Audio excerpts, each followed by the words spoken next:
Duan, I'm sorry, do you mind grabbing my clock right there? Your cloth? Yes. Whoa, this is so cool, y'all. This is so cool. Yes, I'm trying to do the damn thing. Did you get me in the camera? Yeah, you're in. Ooh, You're in like it's Flynn. in my contract. You gotta get Yes, I was me. gonna say you should be in here. Right. All right. We rolling? Yeah. So what's going on? How you doing? I guess we're officially starting. Welcome to the Artivist IE. Yes. I'm Duan, also known as DUAN&ONLY. And I'm Angie B. And it's been a crazy week, but we're here. I'm sweating, and it's not even the summertime. But I got my Well, it feels Daisy like Dukes it. on. I got my Daisy. So those are your Daisy Dukes? A pair of them. Yes. Not the too short shorts, but they're a pair of the Daisies. Oh my God. You got my side hurting already. Oh, damn. I'm like, we're not even 2 minutes into this bullshit. Well, I want to give a shout out to Haven for hooking us up for this with this apparel and other things. They sponsored Paint and Puff for us a couple of weeks ago. Shout out to Aubrey, the manager over there. Yes. Check her out. She'll take care of you. So also, fun. my boy, Santa Perez, get well soon. Hopefully, we will get him in here. He's phenomenal artist, wonderful person, and he just needs our love and support right now. Okay, well, sending them much love, and I'm jelly. I'm loving that shirt. I want a shirt. I want a hat. So, Aubrey, hello. No, I wasn't able to make it to the event, but I heard everybody had a great time. It was amazing. Awesome. So fun. But yeah, so how's everybody's week been? Like, Good. I guess, should we introduce our guest, or we just gotta keep going? Well, we of course we're gonna introduce our guest. Take it away. I'll let you. Okay, so today our guest is a local artist, entrepreneur, businesswoman, business person, all the above. All the above. All the above. Wonderful photographer. We're going to hear a lot about her work and what she does and the intersection between that and culture, language, national origin.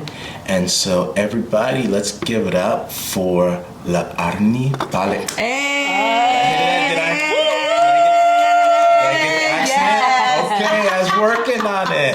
Yes. Oh my goodness. Okay. It's so crazy to hear a mentor introduce yourself. Awesome. Here we go. I know. But all love, always all love. Yeah. Thank you for having me. Thank you for inviting me to share. Because first of all, this is so dope that you guys have this podcast. I have been looking forward to hearing from the both of you from all parts of your life. And I am just so glad that this is another way to know more about your light and your light, because you two are truly a light to me. Oh. You truly, we're probably gonna cry. I will accept that gift. Yes. But, thank you. But Yes, thank today you. it's all about you. Oh my goodness. You're the prom queen. Oh my gosh. I guess I'm not today. No. That's all right. I don't mind sharing my crown. Yeah, just thank you for this space. Thank you for this physical space too. I love this community so much. Isn't it? You got wonderful people. Things going on. Yeah. You hear construction going on upstairs. So if you hear any big booms, Don't be frightened like I was earlier. Yeah, this is home. it's going by. Yes, it really. Yeah, San Bernardino is home. and this space is home. Yeah, you're welcome here all the time. Yes. You spend time here, and that's much appreciated because you bring things to it. So let's get started. Tell us a little bit about you, about your origin story as a creative, as a person who has an intersection with art and social issues, politics, however you want to frame it. Right. I think origin story when it comes to art is I feel that I've always been myself, experiencing the world, and then you hear about art from a teacher, from a friend, and then you're like, oh, that's what I am. I was like, you know what I mean? It's like, oh, okay, I now as an adult too, I really believe that we are all artists. So that question of like, when did artistry start for me? I think it has always been in me. Maybe circumstances would prevent me from seeing myself that way. So I came here to America from the Philippines when I was about 11, between the age, like basically teenage years. There's not a specific year because there was a point where I was kind of like still going back and forth, you know, to establish some stuff. But yeah, I came here in my teenage years. I came here when I was 11 when I met you. Yeah. He was my 5th grade teacher. Stop playing. Yes. For real. And if I'm being honest, if there was a time where I was like, man, it's so cool to make shit up. It's so cool to make things up and make them come to life by writing, by imagining, by drawing, by writing a lot in your class when I was in 5th grade. And that has never been allowed. I don't think that's ever been really allowed in my life, to where like what's right and what's wrong versus what is imagination. And my whole rationale behind that was tricking you guys into reading and writing. Tricking ass. Literally. Because you had to read the book to understand the whole process of filmmaking. Everybody had to write a script, and I edited it. I mean, that was actually like almost a report. You know, I would give you the thumbs up or thumbs down, and then you guys had to learn how to work together. You had to work in crews and how to get along. So you guys thought you were having fun. We were I was having in so there much just fun. manipulating the hell Hidden out of you. agenda. Look It at was you. so much fun. It was so much fun that it didn't even feel like school. You know, it was really like, this is so fun. And I will forever be grateful for that introduction to school here, you know. And not to mention, you were a black teacher, and from somebody who came from the Philippines, who had this notion of that culture. It was another perspective. I was like, if these are the people, these are my people. Like, you know, we can More into that, 'cause Ooh, we've never had that okay, conversation. we have never had that And conversation. you know, I know very little about the Philippines. I know a little bit about the people called negritos. I know something about the American military presence Camps, there, yes. and how racism is imported. I've had friends who've experienced that there in the Philippines. So, you know, you have the white places, you have the black places, you know, outside of place. So, I mean, Yes. So coming to the media that I remember seeing, you know, about America and American culture, it was very white, obviously. What crossed the Pacific Ocean and into our TVs were very white media. You know, we didn't know much that this was actually the California where we were gonna go is a melting pot of different people. Okay. And also the way that black people were portrayed in the media that is flown over, it's not a positive light. elaborate a little bit more about that. I mean, So because we only see movies and we only see news, that's what we think America is. Okay. And so during the 90s and during the early 2000s, that's really how the media that we received were portrayed. Okay. And not to mention our culture, which is a very colonized culture, already has colorism embedded in it. So that portrayal of media from America and our colonized culture together just further proves what we are already living in. So to have a teacher who broke those of what I thought, a black teacher, I never saw that on TV. A black teacher, no. It was always a white, sweet Matilda teacher. Okay. You remember Matilda? Yes. She said Matilda. Because I love that movie. I love that, but Miss Honey. Miss Honey. But Miss Honey is that teacher, right? Miss Honey is blonde and she's sweet and she's Too cute. You know, and that's literally what I saw, and it wasn't even just a question of like, is this right? Or it just was as a child. And even as a child growing up, we didn't call it racism, but we called it being dark. Okay. You're dark. So when you, where did you reside? Here in the IE, LA, or when? So our first home that we rented was in San Bernardino. Okay. And I went to Victoria Elementary School, which was where he went to school. So I yeah. thought, yeah. Okay. Yeah, and so I had gone to Grand Terrace Elementary School for the first few months because that's where my uncle was at. Okay. And then when we were able to have our own home, we moved to San Bernardino, and yeah. Okay. So did you graduate from what high school? Redlands High School. Oh, okay. I won't judge you for it. What? We didn't have a lot of high school back then. There was only Rev, Colton High School, and Redlands High School. Oh, okay. So you're in the Redlands district. Yeah. Yeah, we didn't. But that was after Pacific had reopened.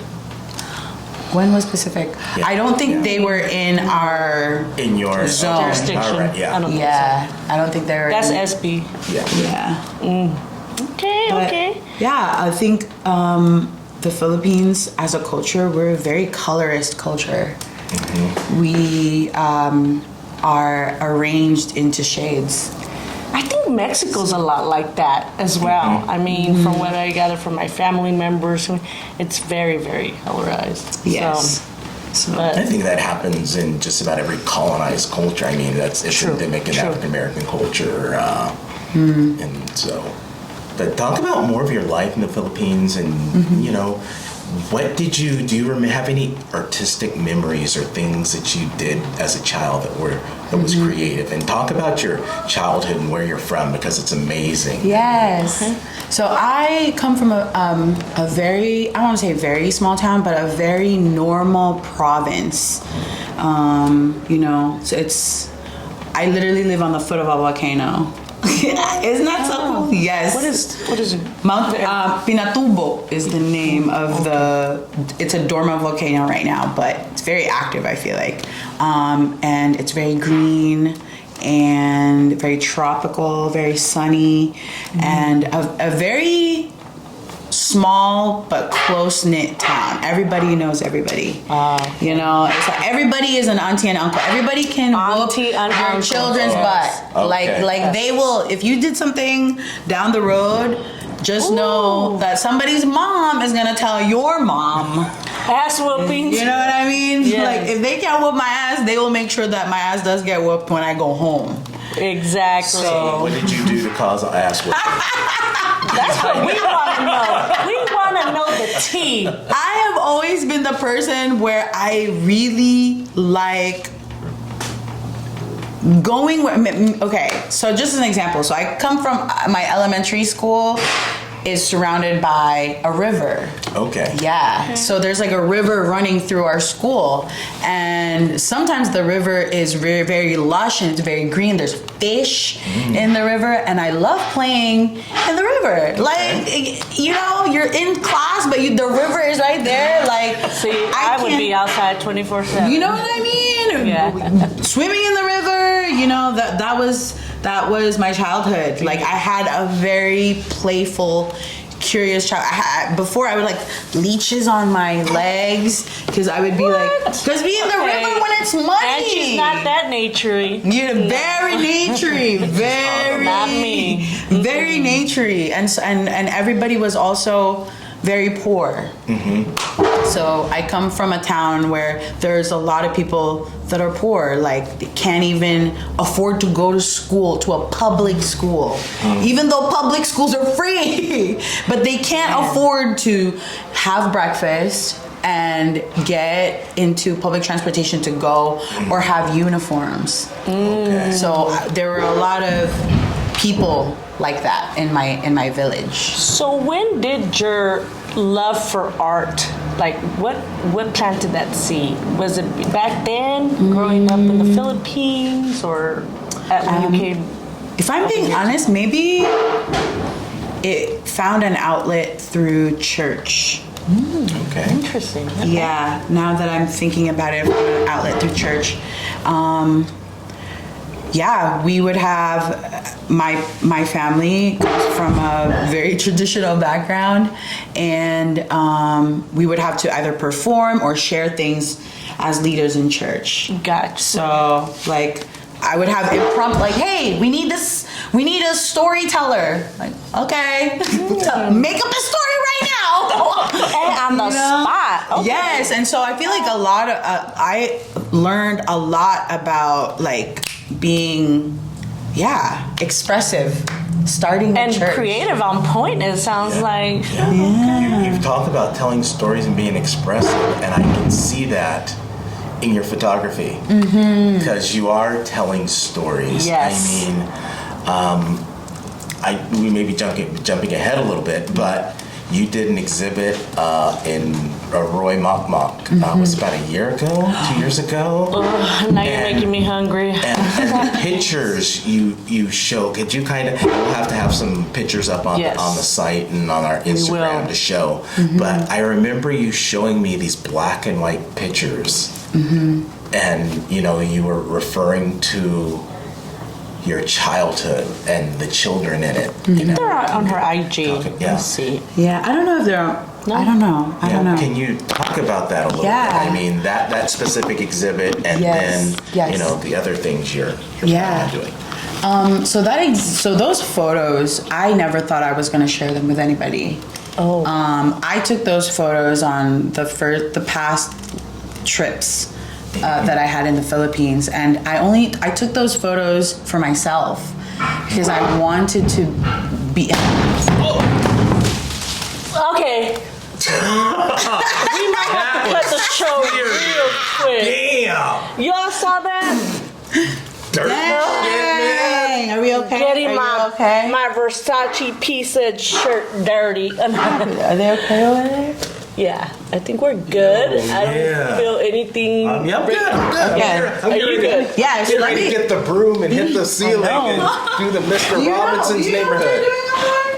They're doing a demo. Oh, okay. They're working, but that is, as the kids would say, that's a little too much. Yeah, that was real. I actually thought somebody Was gonna falling fall through because I was about to get out of the way. I know, me too. That's how I was like, oh. What was I? Oh, yes. The photos that I took, the photos that I shared in Arroy were photos of people that I saw myself as when I was a kid there. So those kids, there's a photo of those kids where they're running around in the rain. I have done that.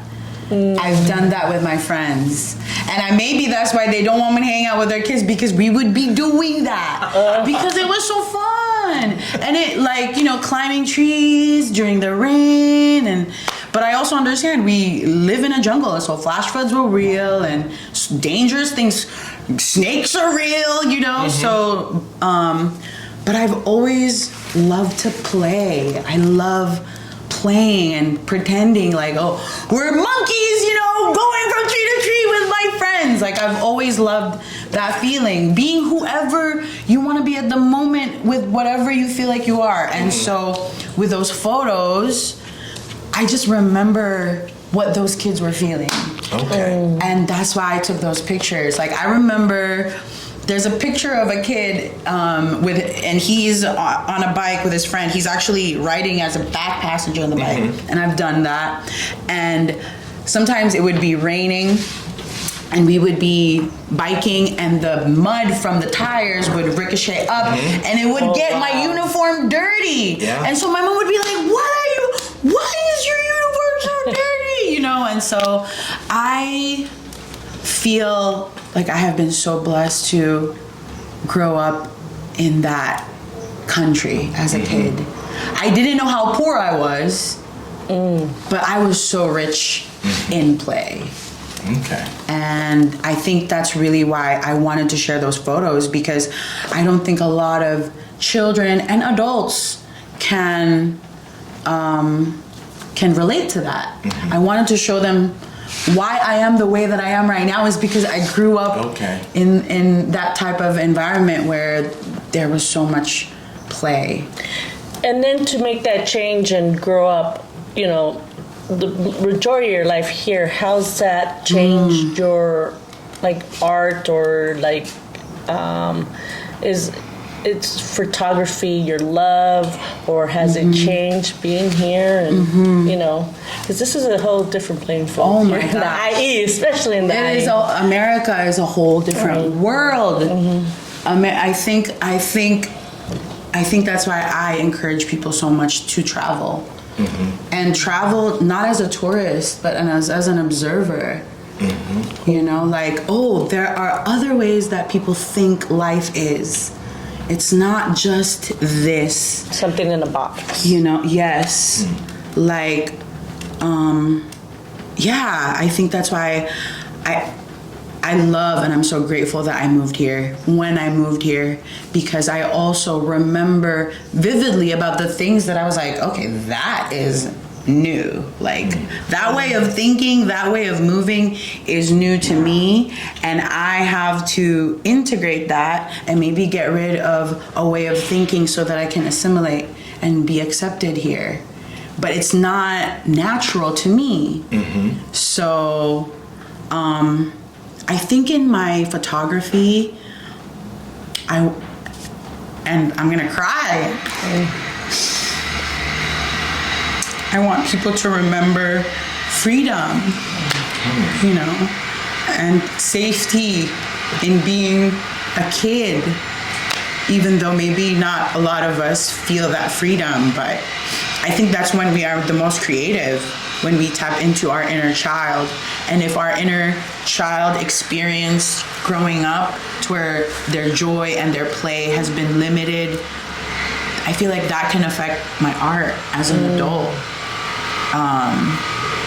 Because I've obviously done most of my imagining freely as a kid, and as an adult we're like, okay, we got to pay bills, we gotta have a routine, you know, we gotta be adults. It seems like that freedom, it's so crazy, because when you say that, I think about when we're young, we're like, I fucking can't wait till I grow up, I can't wait till I can do whatever the fuck I want. But it seems like when you're older, you have less freedom in a way. Imagination too. Yeah. You're just more in a box than you ever were before. As a kid, you know, you felt that way, and maybe you were, but I think as an adult, we have to go pay bills. We have to worry about, you know, just keeping our head above water. They have us so just, you know, this vision, just straight ahead, nothing else, and that's the way they want us to be like robots. That we lose that imagination, we lose that creativity and everything else, right? That's freedom in a way, play. The play. Play. I think, you know what's so great? When I was a kid, I remember growing up when I was a kid, literally looking around and be like, all these adults, they're freaking out. They're always freaking out about something. Always freaking out about something. Don't do this because we might do this. Don't do this because you might get sick and we don't have any money. You know, so it's a lot of those things. Oh, especially if you're poor. It's like the anxiety of not having money in case something happens. Because if you ain't bleeding, they ain't taking you to no hospital. Yes. You better fix that at home. Yes. Put a Band-Aid on. Put a Band-Aid. Yeah. My grandma with the mentolato and fucking, she over there rubbing it. Yeah, that is a Mexican Filipino thing. Yes. The purple The stuff? Vicks. The Vicks. No, there's like a purple thing, and it's like like almost violet. And I don't know what that was called, my but whole I thing when I remember. see elementary is like, just put a wet paper towel Yeah. on. If you got It's broken. Okay, use two. Put a wet paper towel on it. Yeah. Yes. And if you had a burn, my grandma was over there in the backyard getting the aloe vera. Right here. Yeah. You're fine. You're fine. Okay. At least I got some aloe vera in there. So, you know. They had a remedy for everything, right? Like I said, if you weren't bleeding, they weren't taking you to no hospital. They'll fix it at home. But I think in my photography, like, obviously I want I'm a Libra. I like beautiful things, but also beautiful things in ways where like you capture a feeling. Where I hope, like, I love photos where I am seeing people smile, not because they're being photographed, but smile because they're literally having a really beautiful time, or they are showing some type of expression. Because when you're feeling that, sometimes we get caught up with how we look that we don't allow ourselves to feel how we really feel, because we're so caught up with how we look. So what I like to do in my photography is I like to remind them that I'm not a camera, I'm a person, and I'll take the picture. When I take the picture, you don't got to worry about that. I'll take that picture. You don't have to pose for me, you don't have to do much for me. You just be you. And sometimes when I tell people that, they don't know what to do with that. And so that's a practice on its own. It's like, okay, well, what does it feel like to just be? Experiencing what I'm experiencing, either that's a wedding, a workshop. Like, that's why I want you. Sometimes I love, like, this is you when you were talking about this, because look how passionate you were and look how happy you were when you didn't care what people said or thought or looked at as you. You're just doing you, and that is you doing you. And what other forms of art have you dabbled in? I love to write. I like to write. Yes, I think. You do poetry. That's right. And we're having a spoken word next Friday. Yes. But you will participate in several of our Creative Sounds spoken word editions. Yeah. Tell us about that, because some of your poetry, the things you say, come straight from the heart. So English is my second language, and I realized that sometimes I need to speak things out so that I can understand myself, put some words into paper so that I can try to also understand how I feel. And I think the reason why I write is because maybe for a lot of people, we feel things, but maybe we don't know how to understand them because they're just feelings in our head, if that makes any sense. But going to those events of, like, not just me, but hearing people express their emotions and how deep it is and how much I can relate to a person who may not come from the same background as me, but there is a similar feeling. That's so powerful. It's like, it's another form of expression, and I feel like when we find a way to relate to other people, we don't feel too alone. And we can gather spiritually, like, okay, like, I have my people here, and we are all healing through this by allowing ourselves to safely express how we feel. And so writing is that for me, I feel like because I'm an immigrant, there are so many things that this country doesn't know about how I feel. And so writing about that, hopefully I can try and make people understand, like, we think this way because of these things. And a lot of the times we feel and think the way that we feel in a quote unquote negative way, low key, high key, because of colonization and white supremacy. And I have to say it in English so that white people can understand me. Like, hey, I'm human too. We are human too. And which just brings up this whole fucking war, this genocide. Right. They don't speak our language, but they're going through something so terrible that has happened before. It's a lot. It's heavy. It's heavy, but I'm no longer afraid to talk about it. And you do so a lot through your art, photography, and through poetry.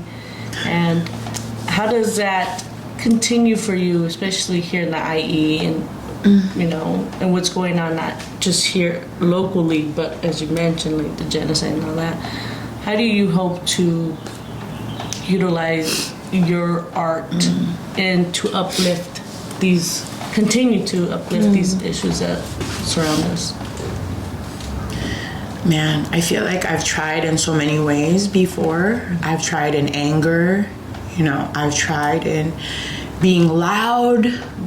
I tried in enticing conversations within my immediate circle, because I feel like that's where we are the most influential, is our immediate circles, right? Like my parents who are from a different culture, my nieces, my nephews, my uncles, my aunties, like I feel like I am that bridge. Like if I can get us to talk without having to fight in our little circle, like that would be great. But I think now where I am at today, I realize that colonization wins when we are afraid to be ourselves. Like that is what that whole system does, is to exploit our own magic. They exploit our unique experiences because it's so diverse and rich and strong and healthy. That's what makes us so strong, is because we are all so different, and we can come together and be like, I'm different and you're different, but we can live harmoniously because we accept each other's differences. It's okay. But if we have to be the same person, the same boring ass freaking white supremacy European standard, it's so fucking boring. Yeah, and the crazy thing is they love to exploit that magic, but when you use that magic as ammunition to break down a system that they created that was not for us, then they have a fucking problem with that magic. Yes. Yeah. Right? Or they want the magic, but they don't want the history and the trauma and everything that came with it before that. So. And the thing is they can never have that magic because they didn't go through the shit that people of color, black people, indigenous people went through under their hands. That's why it's called soul music. Yeah. Ooh. Soul. You know? Yes. Rhythm and blues. I mean, you've got to experience it. I mean. And if you're really asking, like, what are they trying to exploit? Okay, so what is really that magic that they are trying to exploit? And I truly believe it is the authenticity of our spirit. That is what they are trying to exploit. Right. They try to mimic it. I see it all the time. Photography, I see it all the time. I see so many white photographers taking pictures of African people in Africa.